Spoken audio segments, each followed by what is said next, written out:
ప్రపంచ పెట్టుబడులకు కేరాఫ్ అయిన వరల్డ్ ఎకనామిక్ ఫోరం వార్షిక సదస్సుకు సర్వం సిద్ధమైంది. స్విట్జర్లాండ్లోని దావోస్లో నేటి నుంచి ఈ నెల 23వ తేదీ వరకు ఈ ప్రతిష్టాత్మక సదస్సు జరగనుంది. ఈ వేదిక నుంచి మరోసారి పెట్టుబడులు రాబట్టేందుకు తెలంగాణ ప్రభుత్వం రెడీ అయింది. సీఎం రేవంత్ రెడ్డి, మంత్రి శ్రీధర్ బాబు బృందం గత ఏడాది దావోస్ వేదికగా రాష్ట్రానికి భారీ పెట్టుబడులు సాధించారు. ఈసారి గతం కన్నా ఎక్కువ పెట్టుబడులు రాబట్టాలనే లక్ష్యంతో ప్రభుత్వం దావోస్ టూర్కు వెళ్తుంది. ఈసారి జరిగే టూర్ను గ్లోబల్ ఇన్వెస్ట్మెంట్ గేట్వేగా వినియోగించుకోవాలని రాష్ట్ర సర్కార్ నిర్ణయం తీసుకుంది.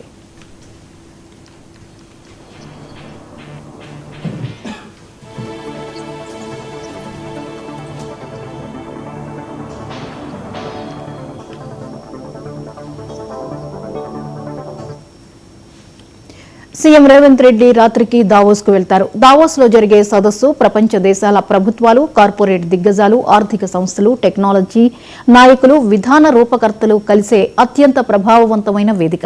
పెట్టుబడుల ఒప్పందాలు, భాగస్వామ్యాలు, భవిష్యత్ ఆర్థిక వ్యూహాలపై ఇక్కడ చర్చలు జరుగుతాయి. ఈసారి రాష్ట్ర ప్రభుత్వం ఏఐ నుంచి గ్రీన్ ఎనర్జీ వరకు బహుముఖ ఎజెండాతో, సాధారణ ప్రజెంటేషన్తో కాకుండా రంగాల వారీగా స్పష్టమైన కార్యాచరణతో ముందుకెళ్లేందుకు ప్రిపేర్ అయింది.